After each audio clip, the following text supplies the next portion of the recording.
Bom, vamos falar agora, nesse vídeo, sobre três leis fundamentais da mecânica, da dinâmica, que são as três leis de Newton, né? Então são três leis básicas que na verdade parecem ser simples, mas se você for analisar lei a lei, você vai ver muitas coisas que estão tão implícitas, que estão nas entrelinhas das leis, né? O entendimento delas, o bom entendimento delas, facilita com que você faça análise, análises melhores nos problemas que você tem que pegar mais à frente, né? Até na compreensão, principalmente das leis da natureza, né? Que nós chamamos de mecânica clássica, a parte da mecânica clássica, são as bases, são as chamadas leis de Newton. Então, vamos lá. Temos a primeira lei de Newton, que eu vou colocar aí, né? O que a primeira lei de Newton diz? Todo corpo permanece em repouso ou em movimento retilíneo uniforme, a menos que forças externas modifiquem seu estado. Então, todo corpo permanece em repouso, né, velocidade zero, ou em movimento retilíneo uniforme, velocidade constante, a menos que forças externas retirem ele desse estado. Essa é a primeira lei de Newton, conhecida como lei da inércia, né? Primeira coisa que a gente pode fazer a análise inicial, né? Ele já está falando em força, né? E quando o Newton fala em força, na verdade ele está falando em interação, né? A força que nós conhecemos, a força está ligada à nossa análise intuitiva, né? A força seria um puxão, né? Ou um empurrão, né? A ideia que nós temos de força, né? Então, essa ideia de puxão ou empurrão, na verdade, exige o quê? Interação, né? Quando eu tenho interação, eu tenho o que eu chamo de força. Ou seja, para codificar, né? A força, na verdade, é uma grandeza que vai codificar para a gente que existe uma interação entre corpos. Agora, outra coisa interessante, é... ele fala todo corpo permanece em repouso ou em movimento retilíneo uniforme. Se você lembrar, tem um vídeo meu que eu discuto questão de referencial e movimento e repouso. E se você analisar lá, para eu definir movimento e repouso, eu tenho que definir um referencial, né? Ou seja, o que é um corpo em repouso? O que é um corpo em movimento? O que significa isso? Tem que ter um referencial associado a isso. E observa que Newton, nessa primeira lei, não tem explicitamente o referencial, né? Em repouso em relação a quê? Em relação a quem? Em movimento retilíneo uniforme, em relação a quem? Em relação a quem? Qual é o referencial? Poderíamos nos perguntar, né? Mas a questão é que antes da apresentação dessas leis, o Newton faz umas definições. E ele define um referencial absoluto para todas as suas leis, né? Então ele faz definições anteriores, antes de apresentar, tipo umas 3 ou 4 páginas, antes da apresentação das três leis, ele faz umas definições. Ele define tempo absoluto e define espaço absoluto, que é justamente esse que é o referencial em que ele vai fazer toda a sua dinâmica em relação a esse espaço absoluto. E ele define espaço absoluto em sua própria natureza, sem relação com qualquer coisa externa, permanece sempre similar e imóvel. Essa é a definição que ele dá de espaço absoluto, né? Então, na verdade, quando ele coloca todo o corpo permanece em repouso ou em movimento retilíneo uniforme, é em relação a esse referencial que ele define como espaço absoluto, né? Então, todas as leis de Newton, toda a dinâmica newtoniana, ela é tirada em função desse referencial especial, né? Existem coisas relacionadas às crenças dele, né, ao próprio Deus, né? Existe muita especulação que na verdade esse referencial que permanece similar e imóvel, né, seria Deus, né, seria o referencial absoluto. E esse referencial absoluto na verdade são as estrelas fixas, né, estão tão distantes que pra gente a gente não consegue identificar o movimento delas, né? Elas são tão distantes que elas permanecem imóveis, né? Aparentemente. Na verdade é um movimento, mas nós estamos tão longe que nós não conseguimos determinar esse movimento, então pra gente é como se elas estivessem paradinhas lá bem distantes.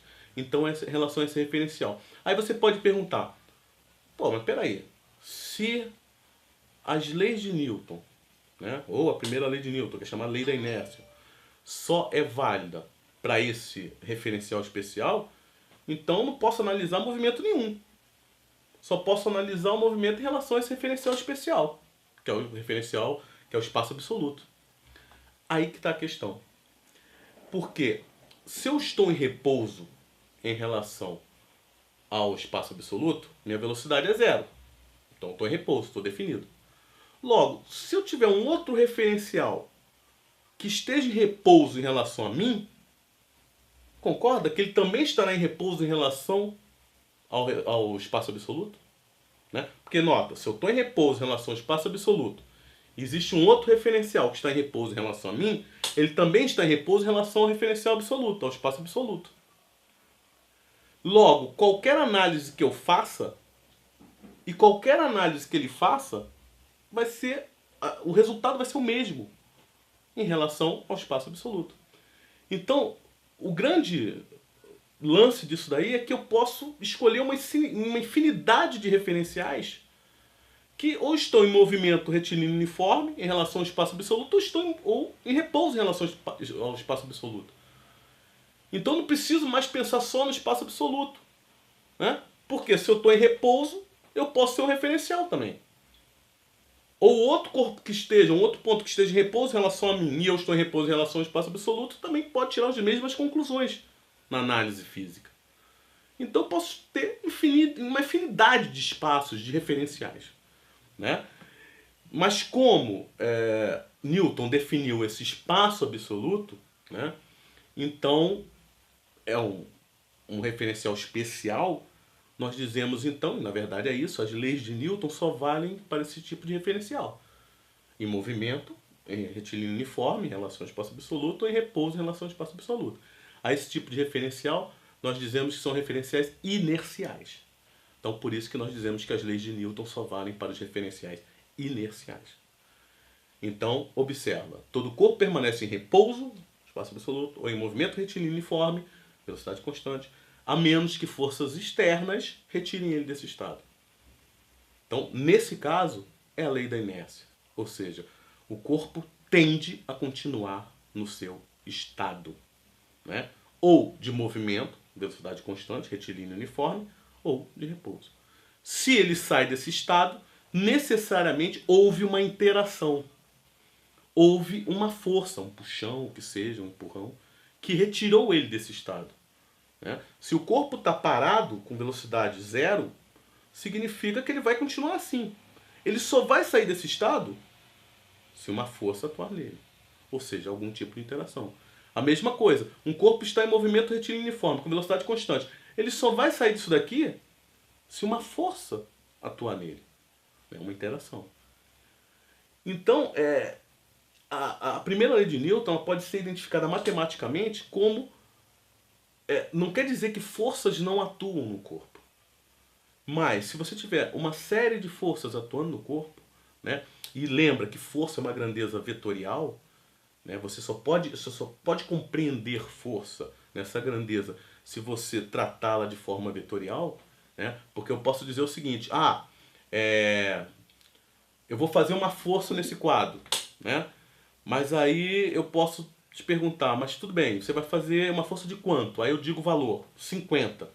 Então já te dei uma informação sobre essa força, ela tem valor 50, essa é a intensidade. Mas você vai fazer uma força como? Você vai fazer uma força puxando o quadro para baixo, né? Assim. Você vai fazer uma força assim.